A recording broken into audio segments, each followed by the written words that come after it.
जो श्रीमद् भागवत का मूल है वो है चतुश्लोकी भागवत, 4 श्लोक में।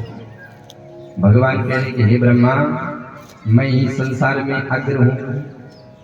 भगवान कह रहे हैं अहमेव समेवाग्रे नान्यद् सदसत्परम् पश्चादहं यदेतच्च यो वसिष्येत सोऽस्म्यहम्। हृतेऽर्थं यत् प्रतीयेता न प्रतीयेत चात्मनि तद्विद्यादात्मनो माया यथा भासो तथा तमः।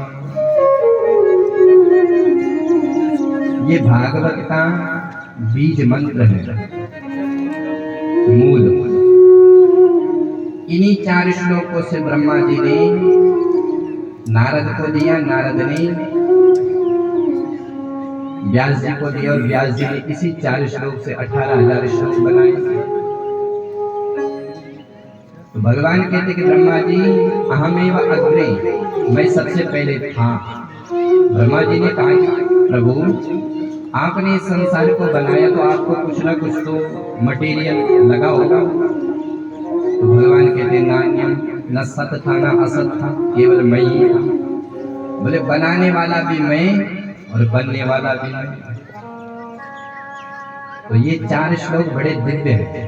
पहले श्लोक में तत्व का वर्णन किया, दूसरे श्लोक में माया का वर्णन किया, तीसरे श्लोक में जगत का वर्णन किया और चौथे श्लोक में जिज्ञासु, जो जानने की इच्छा करने वाला है उसका कैसे कल्याण होता है। भगवान ने कहा ब्रह्मा तुम सृष्टि करो। तब जाके ब्रह्मा जी सृष्टि करने में कुशल हुए। ब्रह्मा जी ने सबसे पहले 4 ऋषियों की सृष्टि करी। स एवं प्रथमं देवं कौमारं सर्गमस्थितं चचारं दुश्चरं ब्रह्मा ब्रह्मचर्यं अखंडितम्। 4 ऋषि प्रकट हुए, सनक, सनंदन, सनातन, सनातन कुमार, सनत कुमार। इन 4 ऋषियों से कहा कि पुत्रों मेरे साथ तुम सृष्टि में मेरा सहयोग दो, लेकिन चारों ने हाथ खड़े कर दिए। बोले महाराज हम तो सृष्टि नहीं करेंगे, हम तो केवल भगवान का भजन करेंगे। ब्रह्मा जी को क्रोध आया तो क्रोध से नेत्रों के द्वारा भ्रुकुटी के भेदन से रुद्र प्रकट हो गए।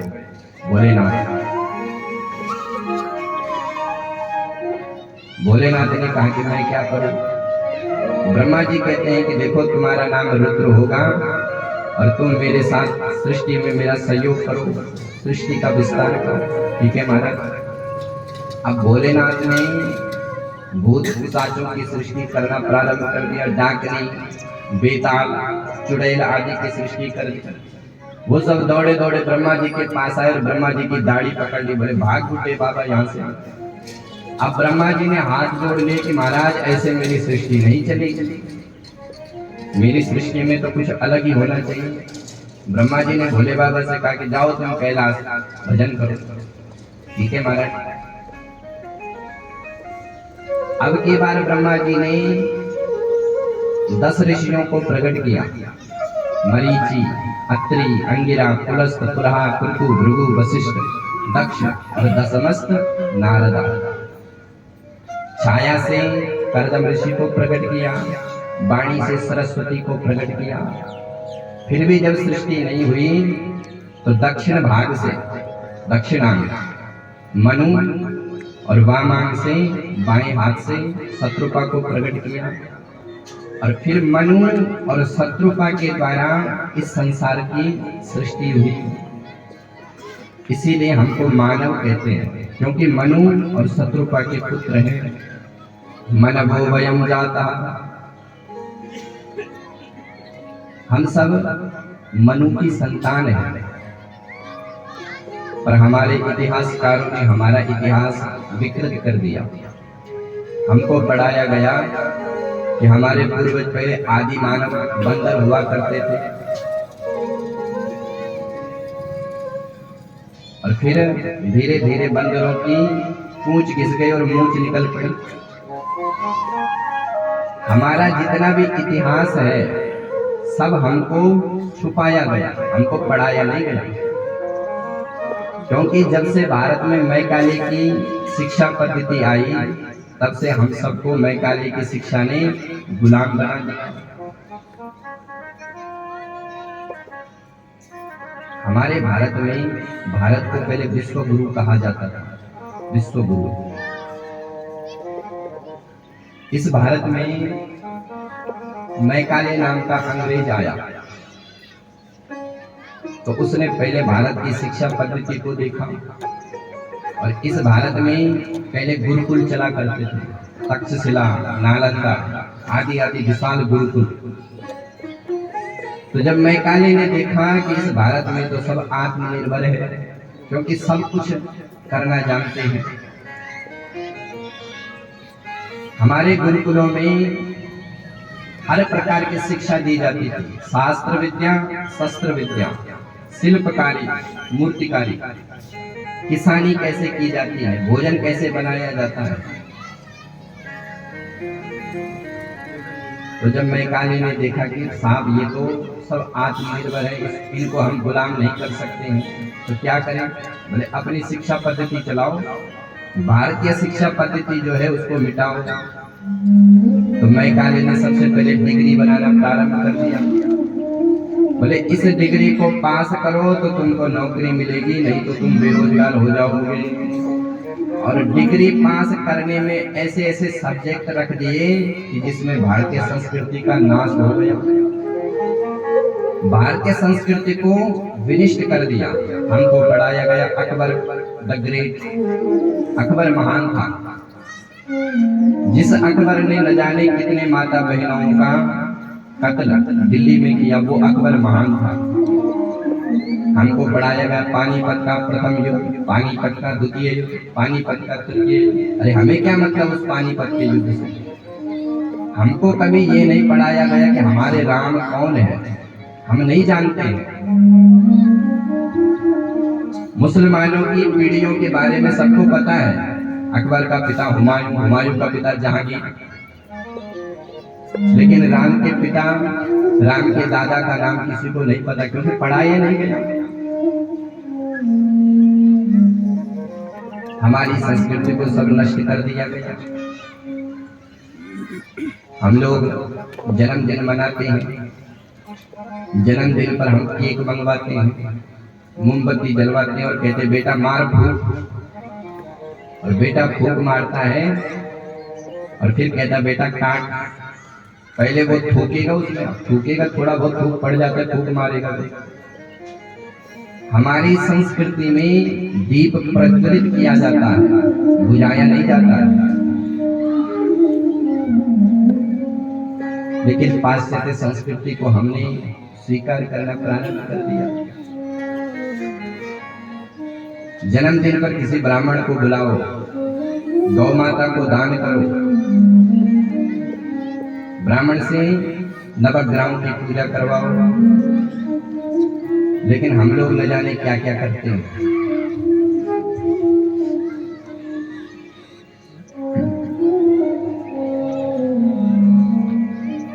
और आज भी हम वास्तव में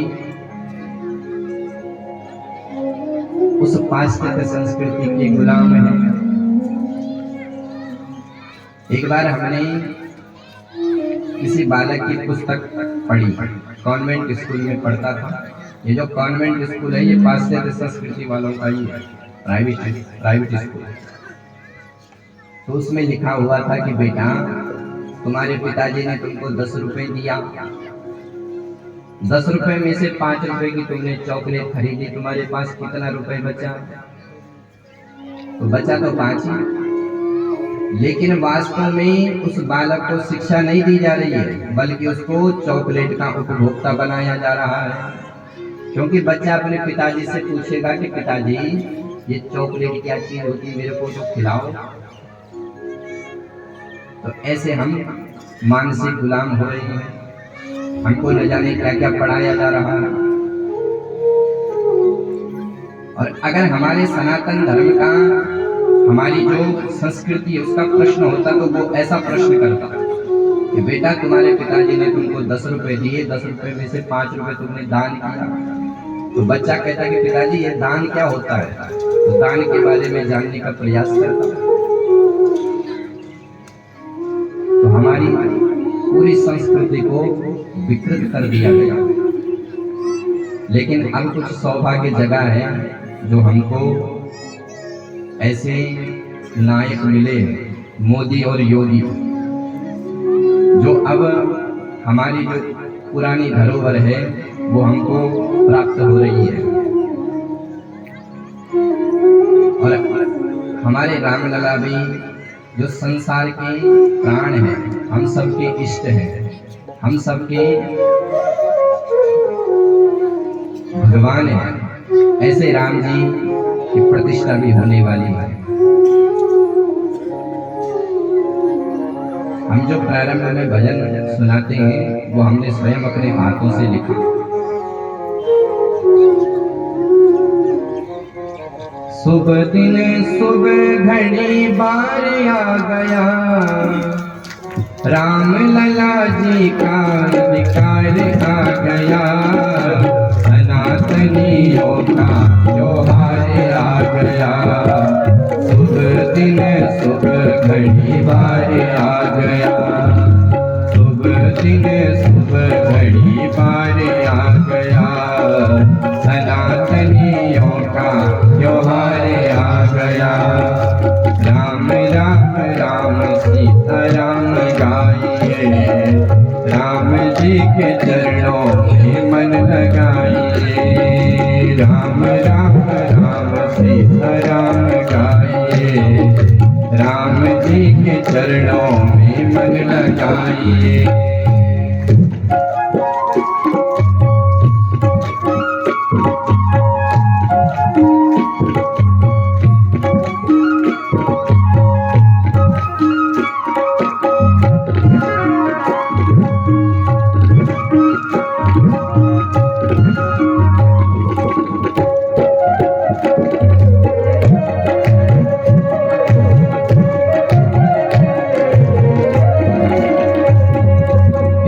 सुबह घड़ी को तुम भूल न जाना, इस सुबह घड़ी को तुम भूल न जाना।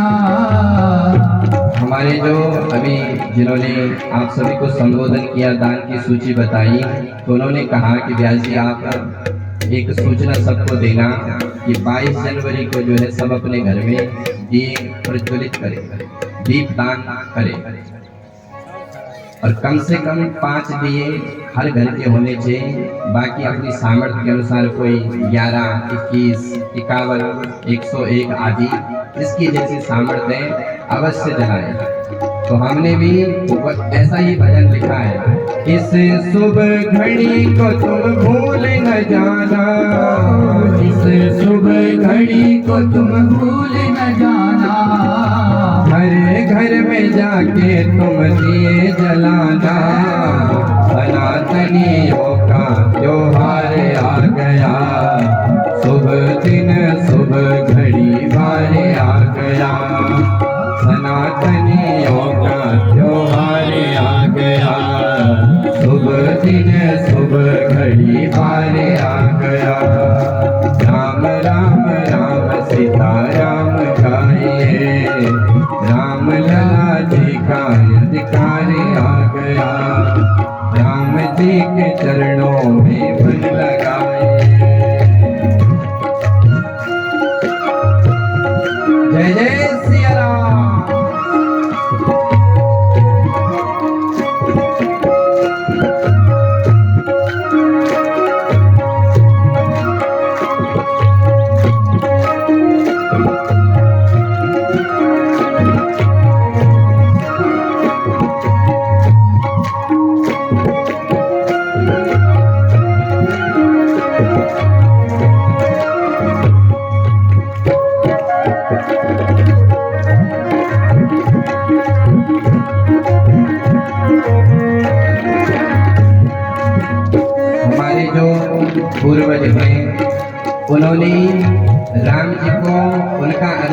करने के लिए कितना संघर्ष किया और कितना इंतजार किया। 500 वर्षों तक राम जी टेंट के नीचे रहे और तारीख पे तारीख देते रहे। जबकि ये भारत है, भारतीयों का देश है, लेकिन फिर भी अपने ही देश में हमारे राम जी को स्थान नहीं मिला।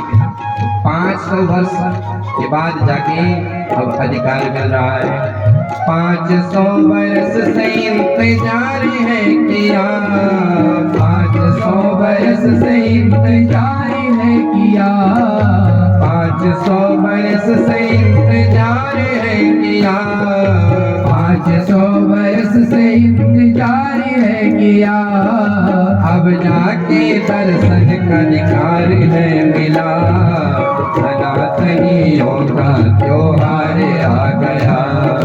शुभ दिन शुभ घड़ी बार आ गया, सनातनियों का त्योहार आ गया। शुभ दिन शुभ घड़ी बार आ गया। राम राम राम सीता राम गाइए, राम जी के चरणों में मन लगाइए। राम राम राम सीता राम गाइए, राम जी के चरणों में मन लगाइए।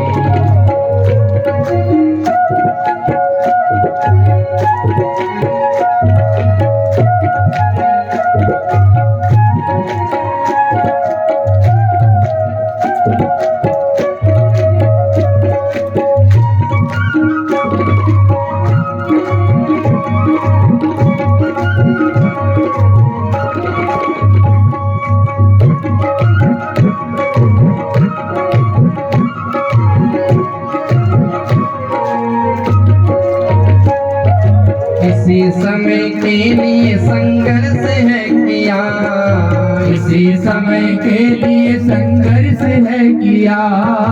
ना जाने कितनों ने बलिदान है दिया, सनातनियों का त्योहार आ गया। हम सबके पितरों का उद्धार हो गया, सनातनियों का त्योहार आ गया। दिन शुभ घड़ी बार आ गया, शुभ दिन शुभ घड़ी बार आ गया। राम लला जी का अधिकार आ गया, शुभ दिन शुभ घड़ी बार आ गया। बोलिए राम लला सरकार की। तो हम सभी से हमारा जो इतिहास है वो गौण रूप में रखा गया। अच्छा, हम सब का इतिहास क्या है? जो हमारे इतिहास ग्रंथ है, किसी को पता है इतिहास ग्रंथ हमारे क्या है? किसको पता है? हाथ खड़े करें।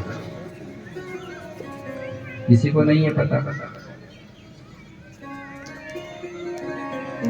रामायण और महाभारत हमारे 18 पुराण हैं, 4 वेद हैं, 6 शास्त्र हैं और 2 इतिहास हैं, रामायण और महाभारत। ये हम सबको पता होना चाहिए, क्योंकि हम सनातनी हैं। और सनातनी का मतलब केवल यही नहीं कि हम भगवान का भजन करें। भजन करो, लेकिन भगवान को भी जानो। कुछ मंत्र, कुछ चौपाई, कुछ श्लोक हमको भी याद होने चाहिए।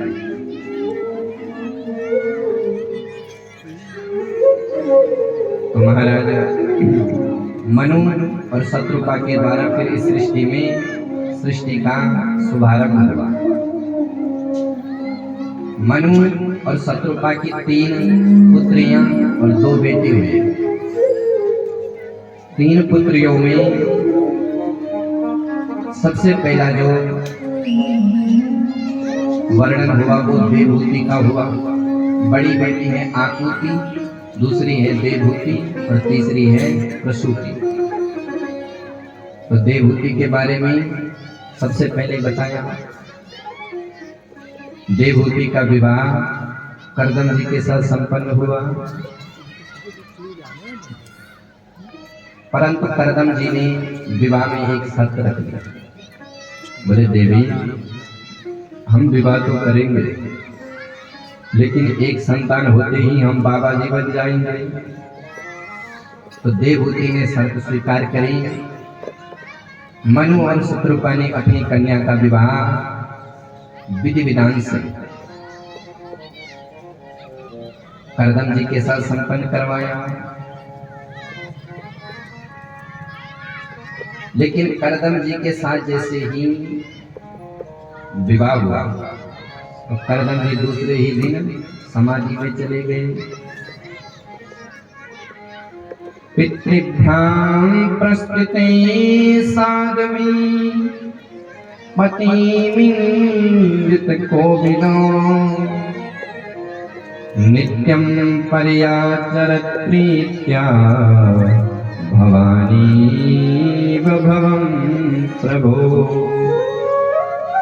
श्री सुखदेव जी कहते हैं कि हे राजन, जैसे ही देवहूति के साथ करदम जी का विवाह हुआ तो करदम जी की तो समाधि लग गई और देवहूति ने अपना पूरा श्रृंगार उतारा और पति की सेवा में लग गई, खूब सेवा करी। और एक दो दिन तक नहीं करी, श्रीमद् भागवत में लिखा हुआ है कि 10,000 वर्ष तक देवहूति ने अपने पति की सेवा करी। देवहूति के कोमल केस जटाओं में परिणत हो गए, मुंह के सारे दांत टूट गए, पूरा शरीर बूढ़ा हो गया।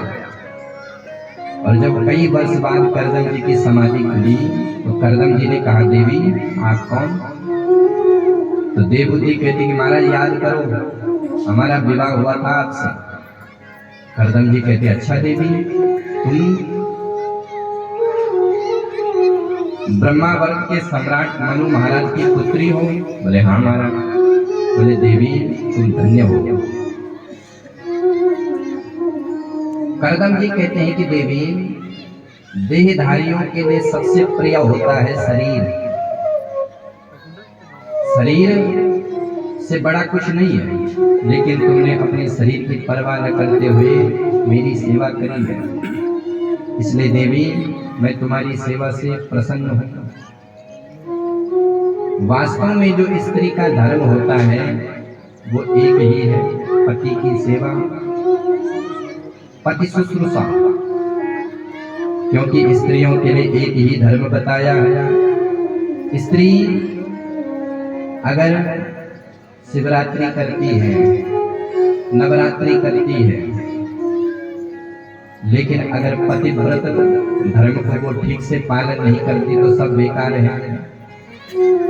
क्योंकि माताओं का केवल एक ही धर्म बताया, एक ही धर्म एक व्रत नेमा, एक ही धर्म एक व्रत नेमा, काया वचन मन पति पद प्रेमा, काया वचन मन पति पद प्रेमा, एक ही धर्म एक व्रत नेमा, काया धर्म एक व्रत नेमा, एक व्रत नेमा।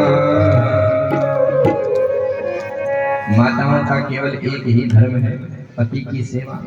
पति जैसा भी हो, विचार विवाह से पहले होना चाहिए, खूब विचार करें।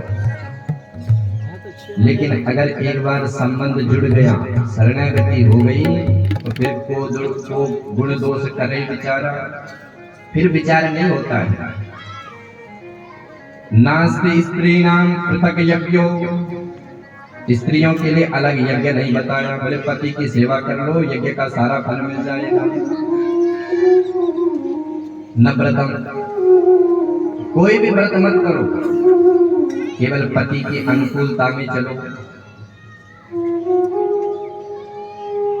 अब आप नवरात्रि, शिवरात्रि, सोमवार, बुधवार, बृहस्पतिवार का व्रत कर रहे हो और पति की एक नहीं सुन रहे हो, तो फिर व्रत करना बेकार है। बोले मत करो, चाहे जितना भी व्रत करो, लेकिन अगर पति के प्रतिकूल आचरण करोगे तो फल कुछ नहीं मिलने वाला। जो स्त्री पति के प्रतिकूल आचरण करती है उसको ना तो यहाँ सुख मिलता ना वहां सुख मिलता है।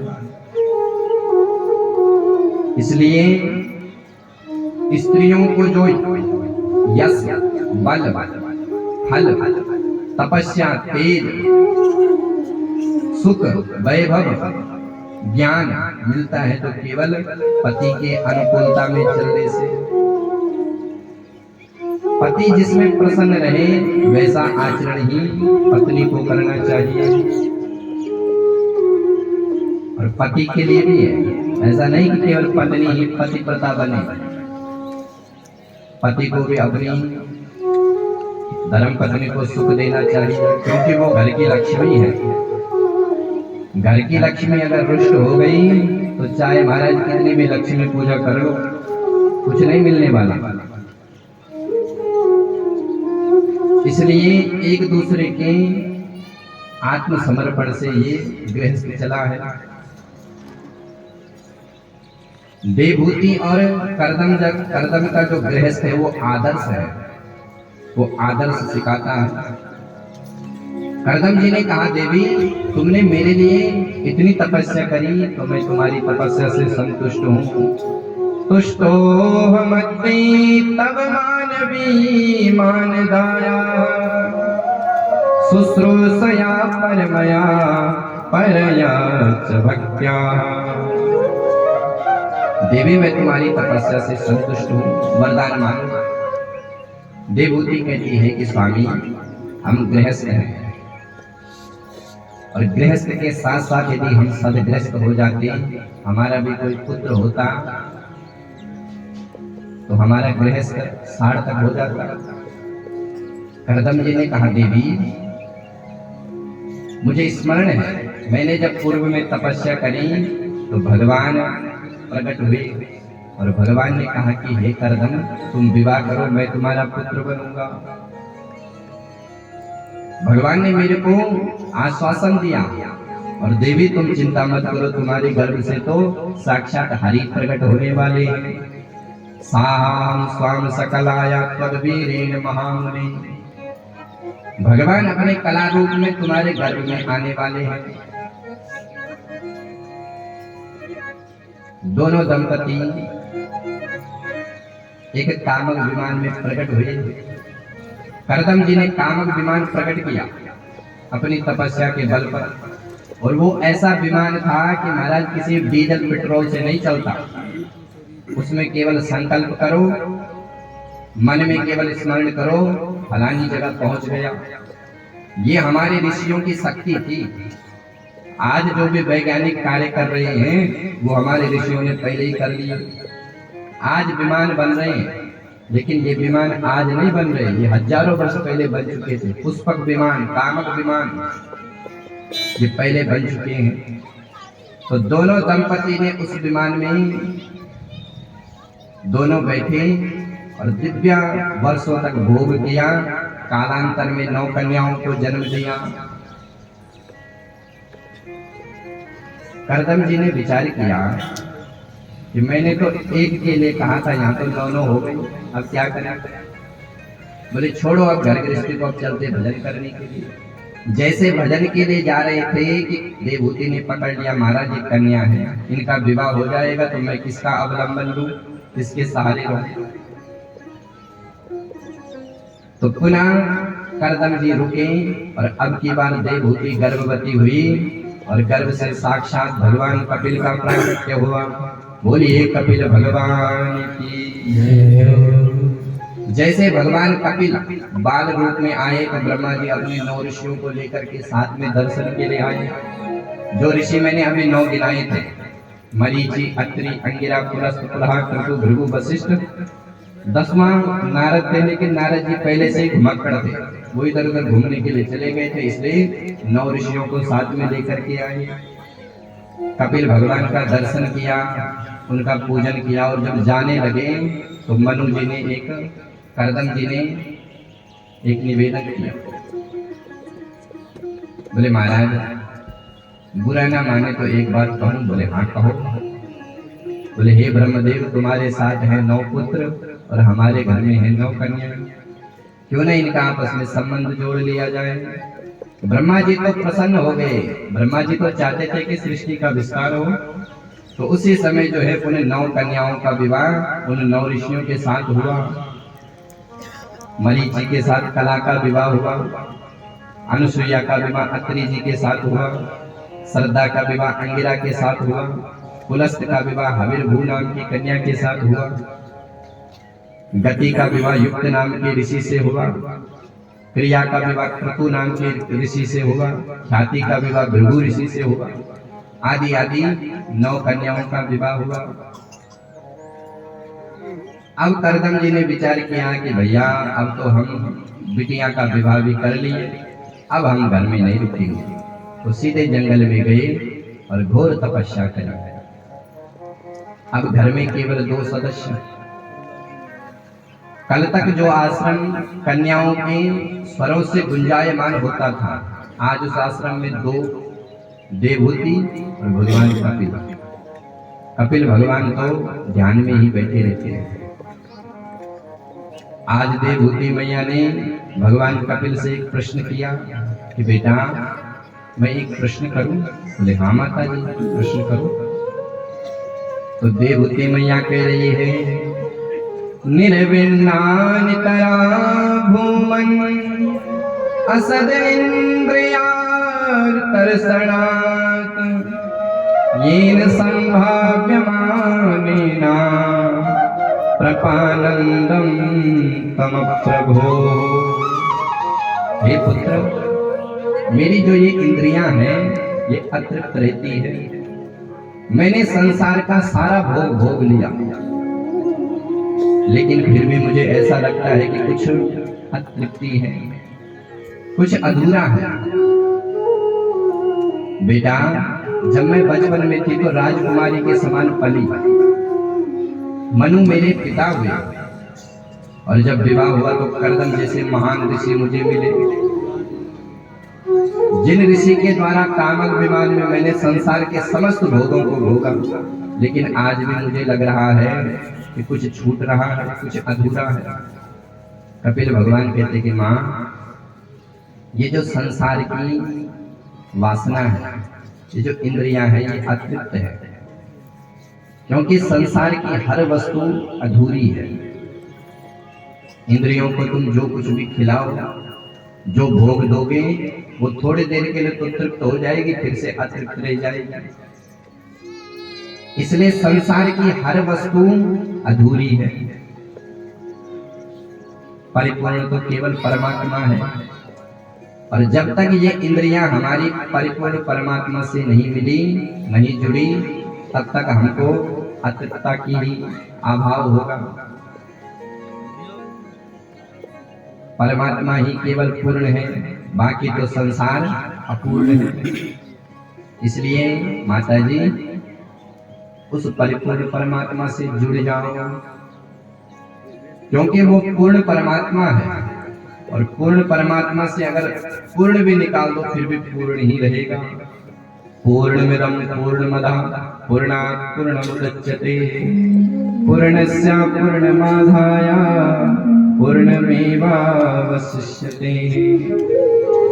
माता जी, इन संसार की इंद्रियों को तुम जितना भोग दोगे ये इतनी ही भड़कती रहेगी।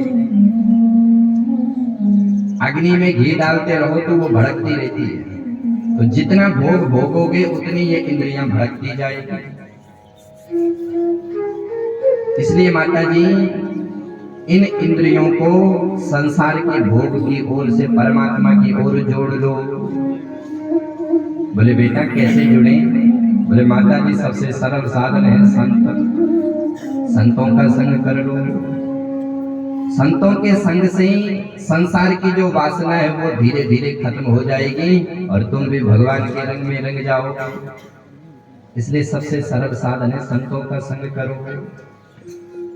कपिल भगवान कहते हैं सतां प्रसंगान मम वीर्य संविधो भवन्ति हृदय कर्ण रसायनां कथा तज्जोषणादस्व पवर्ग वर्तमनि श्रद्धा रतिर भक्ति अनुक्रमश्यति। माता जी, संतों का संग करोगे तो श्रद्धा रति भक्ति अनुक्रमश्यति सब तुमको मिल जाएगा। संतों का संग करोगे, संत संग अपवर्ग करी कामी भव कर पन। जो जीव संतों का संग करेगा तो उसको उसका मोक्ष का मार्ग खुल जाएगा, और जो व्यक्ति लंपट का संग करेगा तो कामी भव कर पन नरक का दरवाजा खुल जाएगा। इसलिए माता जी, संतों का संग करो। देवहूति कहती कि पुत्र संत कौन है, संतों की क्या लक्षण है, तो लक्षण गिनाए। तितिक्षवा कारुणिकः सुहृदो सर्वदेहिनाम् अजात शत्रवा शान्तः साधवो साधुभूषणम्। माता जी, संत उसे कहते हैं जो तितिक्षु होता है। तितिक्षु धैर्यवान, जो सुख में भूले नहीं, दुख में रोए नहीं, प्राण जाए मगर नाम भूले नहीं। संतों का सम्मान भी होता है और अपमान भी होता है। कहीं पर तो खूब सम्मान होता है, खूब मालाएं पड़ रही है, खूब स्वागत सत्कार हो रहा है, और कहीं पर महाराज बाबा जी को कहते देख इस बाबा को पाखंडी, भाग यहाँ से। तो जो सम्मान में रुके ना और अपमान से भागे ना, वही संत है। जो सम्मान और अपमान दोनों को एक समान माने, वही सिद्ध संत है। तितिक्षवा दुखेषु उद्विग्न मना। भगवान गीता में कहते हैं कि सिद्ध महापुरुष कौन है, बोले दुखेषु उद्विग्न मना सुखेषु विगत स्पृहा वीतराग भय क्रोधा स्थिर धीर मनुरुच्यते। जो दुख में और सुख में समान रहे, वही तो धीर है, वही तो संत है। तितिक्षवा कारुणिकः, जिसके हृदय में करुणा भरी होती है। संत अपने दुख से दुखी नहीं होते, बल्कि संसार के दुख से दुखी होते हैं। सुहृदो सर्वदेहिनां, जो समस्त देहधारियों में अपने परमात्मा का दर्शन करे, वही संत है। एक मच्छर में भी जो भगवान को देखे, वही तो संत है। निजमय प्रभु देखे केसन करे विरोध। सर्वत्र अपने परमात्मा को देखता है तो किसके साथ विरोध करे।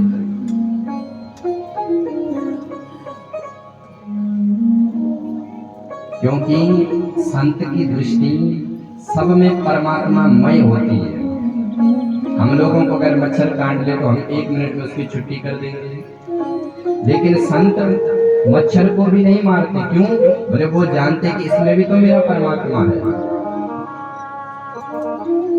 उदाहरण से समझो, आप बढ़िया भोजन कर रहे हैं और भोजन करते करते अचानक आपके दांतों ने आपकी जीभ को काट लिया और आप मुंह पकड़ करके बैठ गए।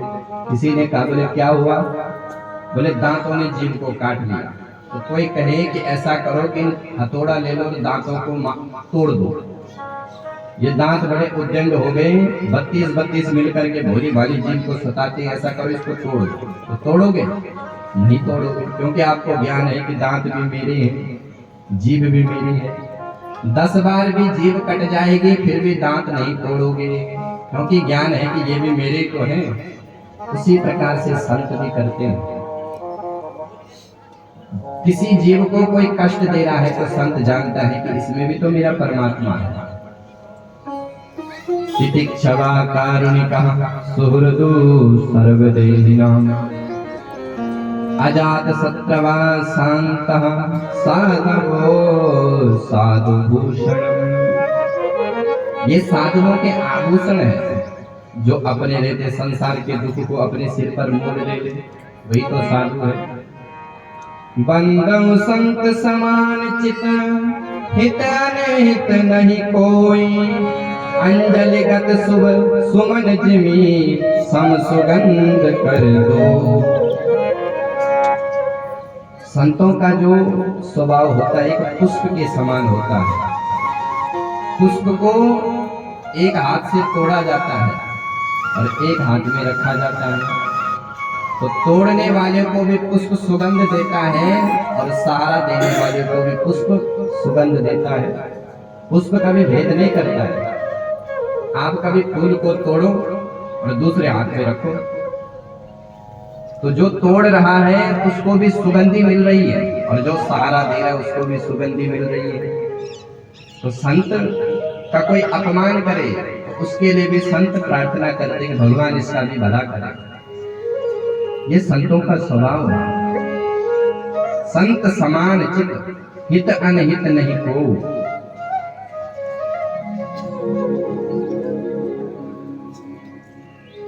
देवहूति मैया ने पूछा कि बेटा, परमात्मा के भजन से जो विमुख है उसकी क्या गति होती है? जो भगवान का भजन नहीं करता है उसका जीवन कैसे होता है? तब श्री कपिल भगवान कहते हैं कि मां, जो भगवान का भजन नहीं करता उसको बड़ी यातनाएं मिलती हैं। मां, जीव कर्म के अनुसार माता के गर्भ में आता है, पूर्व कर्म के अनुसार। जब वो गर्भ में होता है तो भगवान से वो प्रार्थना करता है। पहले जब वो 3 महीने तक होता है, 3 महीने का, तो वो केवल एक मांस के पिंड के समान होता है। चौथे और 5वें महीने में उसको स्त्री और स्त्री और पुरुष के चिन्ह उसमें आने लगते हैं। 7वें और 8वें महीने में उसको भूख प्यास सताने लगती है और 9वें महीने में उसको दिव्य ज्ञान हो जाता है, ब्रह्म ज्ञान जिसे कहते हैं। और जब उसको ब्रह्म ज्ञान होता है तो वो भगवान से प्रार्थना करता है कि हे प्रभु, एक बार मेरे को इस गर्भ रूपी नरक से बाहर निकाल दो, क्योंकि जो कष्ट नरक गर्भ में मिलता है वो कष्ट कहीं नहीं मिलता है। गर्भगत समो दुखो न भूतो न भविष्य। इतना दिव्य वहां पर दुख मिलता है नरक के समान। तो वो खूब प्रार्थना करता है कि हे प्रभु मेरे को बाहर निकालो, हे प्रभु मेरे पर कृपा करो। भगवान कहते हैं कि मूर्ख, तू बार बार प्रार्थना करता है और जब तू बाहर जाता है तो मेरे को भूल जाता है। जीव कहता है कि सरकार एक बार कृपा करो, मैं आपकी बार आपको नहीं भूलूंगा, और अगर मैं भूल गया तो घंटी बजा करके मेरे को याद दिलाया करो। खूब प्रार्थना करता है और जब अति आतुर हो जाता है तो भगवान अप्याय नाम की वायु से उस जीव को बाहर धकेल देते हैं। और जैसे वो बाहर आता है तो रोने लगता है, वाह वाह वाह। मैंने कहता है कि मैं कौन हूँ, ये कौन है, ये सब कौन है, क्योंकि वो भूल जाता है। जीव जब तक गर्भ में है तब तक उसको ब्रह्म ज्ञान है, और जैसे भूमि का स्पर्श होता है तो सब कुछ भूल जाता है। भूमि परत भाडावर पानी, जिमे बालक माया लिपटानी। धीरे धीरे माया उसको लपेट लेती है, सब कुछ भूल जाता है। अच्छा, जब बच्चे का जन्म होता है तो उस समय 3 अपशकुन होते हैं। क्या क्या? बोले सबसे पहले बच्चे को माँ को छींक आने लगती है। दूसरा अपशकुन, बोले बच्चा रोने लगता है, और यात्रा में रोना भी अपशकुन है। तीसरा अपशकुन, बोले लोग पूछते हैं कि क्या हुआ। यात्रा में ऐसा नहीं पूछना चाहिए कि कहाँ जा रहे हो। जैसे कोई यात्रा कर रहा है तो उसमें भी 3 अपशकुन होते हैं। अगर कोई रोने लगता है तो अपशकुन होता है, लोग पूछते कहाँ जा रहे हो तो अपशकुन होता है, और किसी ने छींक लिया तो अपशकुन हो गया। और जीवन रूपी यात्रा में ये तीनों अपशकुन होते हैं। जब यात्रा प्रारंभ होती है तो 3 अपशकुन हो जाते हैं। अब वो अपशकुनों के साथ धीरे धीरे बड़ा हो रहा है। बचपन गया खेल कूद में, परमात्मा को भूल गया। फिर धीरे धीरे विवाह योग्य हो गया। बचपन में तो होश नहीं रहता है कि क्या करे क्या ना करे। और जैसे विवाह होता है तो महाराज देवी जी के ऐसे मंत्र पढ़ते हैं कि सब भजन भजन सब भूल जाता है।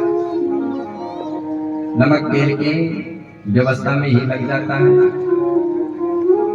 उम्र हो जाती महाराज की 31, 32। मानो भगवान कह रहे हैं कि बेटा इसका भजन कर ले, लेकिन जीव कहता है कि मैं कहाँ भजन करूं, मैं तो अभी खूब धन कमाऊंगा, खूब पैसा कमाऊंगा। धन की तृष्णा इतनी बलवती हो जाती है कि अपने प्राणों की भी परवाह नहीं करता है। एक चोर को क्या पता नहीं होता कि अगर पकड़ा गया तो मारा भी जाऊंगा, लेकिन फिर भी वो चोरी करता है क्योंकि धन की तृष्णा है। उम्र हो जाती महाराज 49। भगवान कहते कि बेटा अभी भी तेरे को मैं एक चांस दे रहा हूँ, तो भजन कर ले। लेकिन भैया मैं भजन ना करूं। अब उम्र हो जाती है 51, 52। भगवान कहते कि भैया आप घर में भजन नहीं कर सकता है, अब तू वन चले जा। 51, 52 वन के संकेत मिलते हैं, लेकिन फिर भी वो भजन नहीं करता है। तो भगवान घंटी बजाते हैं। क्या बोले? सबसे पहले बाल समीप कानों के समीप में सफेद हो जाते हैं, मानो भगवान की घंटी बज गई कि बेटा अब तेरे बाल सफेद हो गए हैं, अब तू अपने कर्मों को भी सफेद कर ले। काले धन को खत्म करके उस काले धन को व्हाइट कर ले, सफेद कर ले। जो महापुरुष होते हैं वो प्रकृति के द्वारा उपदेश ग्रहण कर लेते हैं। राजा दशरथ ने भी तो किया। राजा दशरथ एक बार अपनी सभा में बैठे हुए थे, पर राजा दशरथ अपनी सभा में जब बैठते थे अपने सिंहासन पर, राज सिंहासन पर, तो साथ में एक दर्पण रखते, शीशा। क्योंकि राज सत्ता का स्वभाव है टेढ़ा हो जाना, राजनीति का स्वभाव है। कोई नेता बनने से पहले प्रार्थना करता है कि साहब एक बार मौका दे दो, आपकी खूब सेवा करेंगे। और एक बार वो बन गया मुख्यमंत्री अथवा विधायक बन गया तो फिर देखो महाराज उसके तेवर, फिर वो देखेगा भी नहीं किसी को। तो राज सत्ता का स्वभाव है टेढ़ा हो जाना। तो महाराज दशरथ अपने साथ दर्पण रखते। एक बार महाराज दशरथ अपने राज सिंहासन पर विराजमान थे और सब उनकी खूब प्रशंसा कर रहे हैं, क्योंकि राजाओं की प्रशंसा सब करते हैं। जो नेता होता है उसके साथ जो चमचे होते हैं वो खूब प्रशंसा करते, भले झूठी ही क्यों ना हो, कि साहब आपने तो बहुत अच्छा किया है, आप तो महान है। तो राय सुबाय मुकुर कर लीना, बदन बिलोटी मुकुट समकीना, राय सुबाय मुकुर कर लीना। एक दिन राजा दशरथ की खूब प्रशंसा हो रही थी, तो राजा दशरथ ने अपने मुख को देखा और राज सत्ता का जो मुकुट था वो टेढ़ा हो गया था।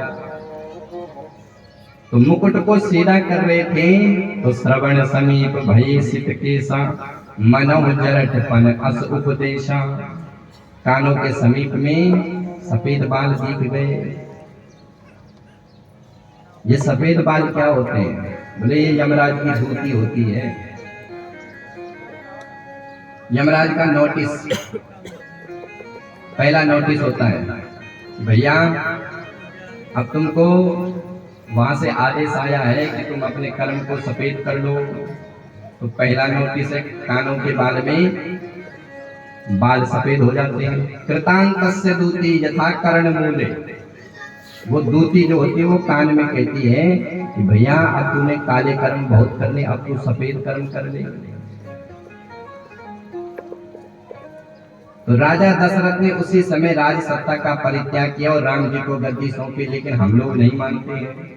हम तो बालों को काली मेहंदी से और कुतवा देते हैं, पर भजन नहीं करते कि भैया हम भजन नहीं करेंगे। बालों को काला अवश्य कर लेंगे लेकिन भजन नहीं करेंगे। फिर दूसरी घंटी बजती है, आंखों से दिखना बंद। मानो भगवान का दूसरा नोटिस आ गया। देखो जब कोई बुरा कर्म होता है तो कोर्ट वाले जो होते हैं वो पहले नोटिस भेजते हैं, एक नोटिस, दो नोटिस, तीन नोटिस, तो दूसरा नोटिस होता है कि आंखों से दिखना बंद। मानो भगवान कहते कि भैया संसार को बहुत देख लिया, भीतर भी तो देख, मैं बैठा हूँ। तो आंखें हुई है धुंधली, पढ़ना पढ़ाना बंद है, नहीं दिखता दूर तक, दृष्टि इतनी मंद है। लेकिन हम लोग क्या करते हैं, भगवान को नहीं देखते बल्कि ऑपरेशन करवा लेते आंखों का। बोले एक आंख का ऑपरेशन इस बस और दूसरी आंख का ऑपरेशन दूसरे बस, खूब लेंस लगाते हैं बढ़िया बढ़िया, लेकिन भगवान का भजन नहीं करते हैं। तीसरी घंटी बज जाती है, कानों से सुनना बंद। मानो भगवान कहते कि भैया संसार की खूब दोष गुण सुन लिए, अब तो भीतर ही भीतर मेरा चिंतन कर। लेकिन हम लोग कहते कि भैया हम भजन नहीं कर सकते, हम तो मशीन लगाएंगे, ईयर मशीन, कानों की मशीन, और खूब दूसरे की चुगली सुनेंगे। और अगर सुनाई नहीं देंगे तो कहेंगे ऊंचा बोल, ऊंचा बोल, खूब संसार की चुगली सुनेंगे। चौथी घंटी बजती है, दांत सारे टूट जाते हैं। मानो भगवान कहते कि भैया अब तेरा शरीर जर्जरित हो गया, बुढ़ापा आ गया, तेरी जो जठराग्नि पाचन शक्ति है वो कमजोर हो गई, तेरे से भोजन पाचन नहीं होता है, इसलिए मेरे दांत वापिस कर, अब फलाहार खा और मेरा भजन कर। भगवान की सृष्टि देखो, जब हम छोटे होते हैं तो दूध के दांत, पहले दांत नहीं दिए तो दूध दिया, उसके बाद छोटे छोटे दांत देते हैं। कि अभी जो आंत है वो नाजुक है, इसलिए कुछ उल्टा सुल्टा खाएगा तो बीमार हो जाएगा। फिर धीरे धीरे जब बड़े होते हैं तो दूध वाले दांत भगवान कहते कि इसको वापिस कर और बढ़िया मजबूत दांत ले ले, और ऐसे दांत मिल जाते कि इससे चने भी चबा जाओ। पर धीरे धीरे जब बुढ़ापा आता है तो पाचन क्रिया मंद हो जाती है, कुछ भी खाते हैं पचता नहीं है।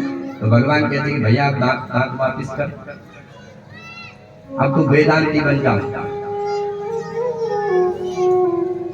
और मेरा भजन कर। लेकिन हम कहते कि हम नकली बत्ती सी लगा लेंगे लेकिन भजन नहीं करेंगे, हम तो खुद खाएंगे बादाम का हलवा। पूरे शरीर में कमजोरी आती है और हम खूब च्यवनप्राश खाते हैं लेकिन भगवान का भजन नहीं करते हैं, घुटनों से चलना बंद। लेकिन हम भगवान का भजन नहीं करते हैं। और जब हम भगवान का भजन नहीं करते हैं तो फिर उम्र हो जाती है 61। भगवान के तेरे 60, अभी भी तो भजन कर ले, 62, 63, लेकिन फिर भी हम भजन नहीं करते हैं। तो भगवान नोटिस पे नोटिस भेज रहे हैं लेकिन हम ग्रहण नहीं कर पा रहे हैं। और अब घंटी नहीं बजेगी, अंत में घंटी नहीं बजती, अंत में घंटा बजता है। अंत में जब घंटा बजता है तो यमराज के काले काले दूत आते हैं और काले काले दूत आकर के उस जीव को उस शरीर से उसको छुड़वा देते हैं। और जब काले काले दूतों को जीव देखता है तो इतना डर जाता है कि महाराज सदृष्ट्वा त्रस्त हस्ता सक्रीन मूत्र विमुंचति, अपने में ही मलमूत्र त्याग देता है। और फिर यमराज के दूतों से खूब पिटता है, बार बार माता के गर्भ में आता है, बार बार जन्म लेता है, बार बार भगवान के उन वचनों को भूल जाता है और बार बार पुनरपि जननम पुनरपि मरणम पुनरपि जननम पुनरपि मरणम पुनरपि जननी जठरे शयनम पुनरपि जननी जठरे शयनम यह संसारे खलु विस्तारे यह संसारे खलो क्लेश तारे, कृपया पाए पाए मुरारे, कृपया पाए पाए मुरारे। बार बार जीव माँ के गर्भ में आता है, बार बार भगवान से वादा करता है और बार बार उन वादों को भूल जाता है और फिर 84 के चक्कर में घूमता रहता है। इसलिए हम लोग सब समझते हैं, सब जानते हैं, लेकिन मानता कोई नहीं है, कोई कर्म नहीं करता। वैसे सब जानते हैं, लेकिन केवल जानना नहीं, उस स्थिति में पहुंचना भी है। एक बार किसी शहर की कन्या का विवाह गांव में हुआ, गांव के लड़के से। तो जो शहर की कन्या थी वो थोड़ा पढ़ी लिखी थी और गांव का जो लड़का था वो थोड़ा कम पढ़ा था, थोड़ा अनपढ़ था। तो कन्या जब अपने मायके गई तो पहली बार लड़का कन्या को लेने के लिए गया और कन्या ने अपनी जो सखियां थी उनसे कहा था कि मेरे पति बड़े समझदार हैं, खूब समझते हैं हर बात को। तो जो कन्या की जो बहू थी उसके साथ में जो उसकी सहेली थी, उन्होंने कहा कि चलो जीजा जी को देखते हैं कैसे हैं। तो आगमन हुआ बर का। अब पुराने जमाने में जो भोजन होता था वो चूल्हे पर होता था। तो पत्नी अपने पति को भोजन पवा रही है, चारों तरफ से उसकी सखियां बैठी हुई है। अब पत्नी जो है पूरी बना रही थी, पूरी। अब पूरी थोड़ा छोटी छोटी बन रही थी। तो पति ने विचार किया ये इतनी छोटी छोटी पूरी है, इसकी कहाँ 2 पीस करने हैं, एक लेते और खाते हैं। तो उसको बेचारे को भूख लगी थी, उसने सोचा कि कहाँ इनको तोड़े और उसने सब्जी में मिलाई और खाया। अब जो कन्या के साथ में सखियां थी उन्होंने देखा, वाह ये तो बहुत समझदार है। अब उसकी पत्नी ने विचार किया कि राम राम ये तो बेइज्जती हो गई, मैंने तो इनको कुछ और ही सुनाया था। तो पत्नी ने इशारा किया कि महाराज इतनी भी छोटी नहीं है, कम से कम एक पूरी के 2 पीस तो कर लो। तो उसने सोचा कि पत्नी कह रही है कि इतने तुम भूखे हो, तुम ऐसा करो कि एक से कहाँ काम चलेगा, 2-2 खाओ, क्योंकि वो ज्यादा ही समझदार था। तो उसने महाराज पूरी ली, पूरी के ऊपर सब्जी, उसके ऊपर दूसरी पूरी और मिला करके खूब खाया। अब पत्नी ने विचार किया कि राम राम ये तो समझाना ही खतरनाक हो गया। और जब कोई किसी को समझाता है और वो नहीं समझता है तो माथे पर हाथ लगाते कि राम राम इसको समझाया मैंने। तो पत्नी ने हाथ लगाया कि राम राम कम से कम एक ही पूरी तो खाओ। तो पति ने विचार किया कि मेरी पत्नी कह रही है कि ये जो पूरियां हैं ये प्रसाद की है, इसको पहले माथे से लगाओ और फिर खाओ। तो उसने पूरी के ऊपर सब्जी रखी, उसके ऊपर दूसरी पूरी रखी और माथे से लगाया और खाया। जय हो। तो ऐसी स्थिति हम लोगों की भी है। हम लोग मानते हैं, समझते हैं, लेकिन करता कौन है? सबको पता है कि ये जो मनुष्य शरीर है ये 84 लाख योनि के बाद मिला है, लेकिन फिर भी हम उस स्थिति से दूर हैं। केवल रटन, हम केवल मानते हैं, रटते हो, चलते हैं। एक बार एक व्यक्ति कहीं दूसरे शहर में गया, दिल्ली, और दिल्ली में उसने 2-4 वर्ड्स इंग्लिश के सीख लिए, yes no very good thanks. अब वो गांव आया। अब जब गांव आया तो शहर की हवा लगी थी, तो सबसे कहता yes no very good thanks. कोई उससे पूछता तो वो यही जवाब देता, yes no very good thanks. उसको पता ही नहीं था कि इसका अर्थ क्या है, केवल yes no very good thanks बार बार वही बोले। तो वो कहीं यात्रा कर रहा था, एक व्यक्ति का बैग गुम हो गया। अब जिसका बैग खो गया वो उसी के पास आया कि भैया तुमने बैग देखा? भैया, उसने सोचा कि मौका मिल रहा है बोलने का, इंग्लिश बोलने का। बोले भैया तुमने मेरा बैग देखा? बोले यस। उसने सोचा कि चलो कम से कम मिल तो गया। बोले लाओ? बोले नो। उसने सोचा कि भैया मेरा बैग है तो देता क्यों नहीं है? बोले जल्दी दे। बोले नो। बोले नहीं दोगे तो मारूंगा थप्पड़। बोले वेरी गुड। अब उसको आया करो तो उसने मार दिया एक थप्पड़। अब उसने सोचा कि लास्ट का अक्षर बचा है उसको भी बोल देते हैं। बोले बोले थैंक्स। तो ऐसे भी कुछ लोग होते हैं उनको अर्थ का पता ही नहीं है, बस केवल समझ रहे हैं और कार्य कर रहे हैं।